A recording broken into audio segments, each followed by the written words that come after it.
এক বোন প্রশ্ন করেছেন, প্রশ্নটা হলো আমার হাজবেন্ডের, তিনি প্রায় সময় বলেন আমাকে ছেড়ে দিব বা দিয়ে দিবে, এমনকি কিছু নিয়ে কথা বনিবনা না হলেই তোর কপালে তালাক আছে এমন কথা বলেন। এখন আমার মনে এই একটা প্রশ্ন সবসময় আসে, সেটা হচ্ছে এতবার শব্দটা বলার পরও আমাদের সম্পর্ক কি আদৌ আছে? আমি চেষ্টা করি সবসময় চুপ থাকার, কিন্তু অনেক সময় হয়ে ওঠে না। যখন গায়ে হাত তোলে বা মিথ্যা অপবাদ দেয় বা চরিত্র নিয়ে কথা বলে, এমনকি আমার বাবা মাকে তুলে গালিগালাজ করে। যে বোন এই প্রশ্ন করেছেন, আমরা প্রথমেই সহমর্মিতা প্রকাশ করছি।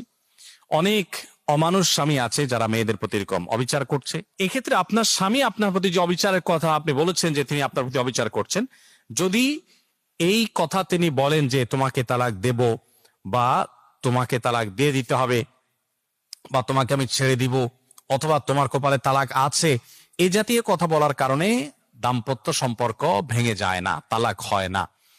তালাক হয় পার্টিকুলার কোন ওয়ার্ড যখন ব্যবহার করা হয় যেটা অতীতকালীন ক্রিয়া, যে তোমাকে তালাক দিলাম, ছেড়ে দিলাম, এই টাইপের কথা বললে তালাক হয়ে যায়। তালাক দেব বা তোমাকে তালাক দিতে হবে আমার, এই টাইপের কথা বলার মানে হলো ভবিষ্যতে সে দিবে, সে নিয়ত করেছে কিন্তু দেয়নি এখনো, যার কারণে এটা তালাক হয় না। এক্ষেত্রে আমাদের সবারই একটা জিনিস জানা দরকার, বিশেষ করে এখানে বেশিরভাগ মানুষই যারা আছেন তারা হয়তো এখানে ব্যাচেলর লাইফ লিড করেন, হয়তো ফ্যামিলি দেশে আছে, এমনকি যারা দেশেও আছেন তাদের ক্ষেত্রে এই একই জিনিস প্রযোজ্য যে আমরা অনেক সময় ফ্যামিলিকে কথায় কথায় আমরা তালাকের হুমকি দেই। এই জিনিসটা খুবই জঘন্য একটা বিষয়। আমরা আসুন্নাহ ফাউন্ডেশন থেকে আপনারা জানেন দেশে সেবামূলক নানা রকম কাজ যেমন করছি, ঠিক তেমনি ভাবে মানুষকে সচেতন করবার জন্য অনেক দাওয়ামূলক কাজও আমরা করছি। আপনারা প্রবাস থেকে আলহামদুলিল্লাহ অনেকেই আমাদের সাথে জড়িত আছেন, অনেকে আমাদের সাথে যোগ দিয়েছেন, আমাদের ভালো কাজের সঙ্গী আছেন আলহামদুলিল্লাহ। তো সেখানে আমরা যে সমস্ত দাওয়াতি কাজ করি, সংস্কারমূলক কাজ করি, এর মধ্যে একটা কাজ আমরা করছি। আগামী হয়তো কয়েক সপ্তাহের মধ্যে আপনারা একটা বই উপহার পাবেন, সেটা হলো তালাক সম্পর্কে সচেতনতা।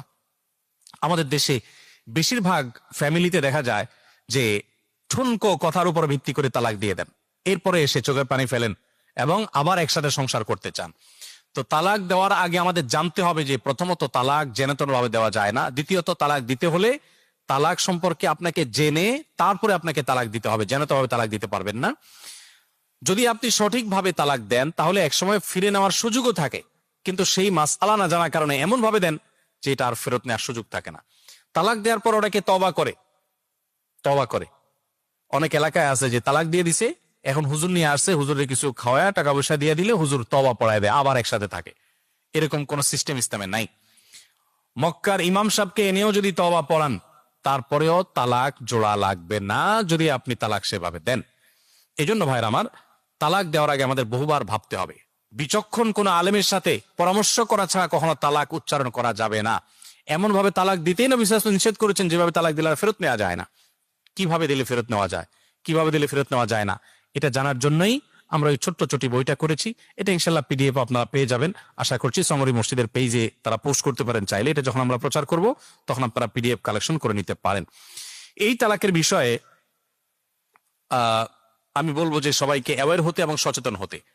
অনেকে মনে করেন মুখে তালাক দিলে তালাক হয় না, অনেকে মনে করেন রাগের সময় তালাক দিলে তালাক হয় না। এগুলো সবগুলো ভুল ধারণা। আর রাগের সময় তালাক দিলে যদি তালাক না হয় তাহলে পৃথিবীতে কোনো তালাক হবে না, কারণ তালাক তো আর ভালোবাসতে বাসতে দেয় না। কি বলেন? মহাব্বতের চোটে ভালোবাসা উতরায় উঠছে আর বড় তালাক দিয়ে দিছে, এরকম কোনো ঘটনা ঘটছে পৃথিবীতে? তালাক তো দেয় রাগের মাথায়। তো রাগের মাথায় তালাক দিলে যদি তালাক না হয় তাহলে পৃথিবীর কোনো তালাকই আর হবে না, এটা ভুল ধারণা। আমাদের দেশে প্রশাসন থেকে অনেক সময় এই ধরনের ভুলভাল কথা প্রচার করে, বলে যে রাগের মাথায় তালাক দিলে তালাক হয় না। রাগের মাথায় তালাক দিলেও তালাক পতিত হয়। এই জন্য তালাক দেওয়ার আগে 10 বার ভাবতে হবে। আমি প্রায় সময় বলি যে স্বামী স্ত্রী ঝগড়া লাগছে, পারলে একটু ধাক্কা দিয়ে দিলেন, পরে দরকার হলে আপনার বিচার করা যাবে বেশি ধাক্কা দিলে।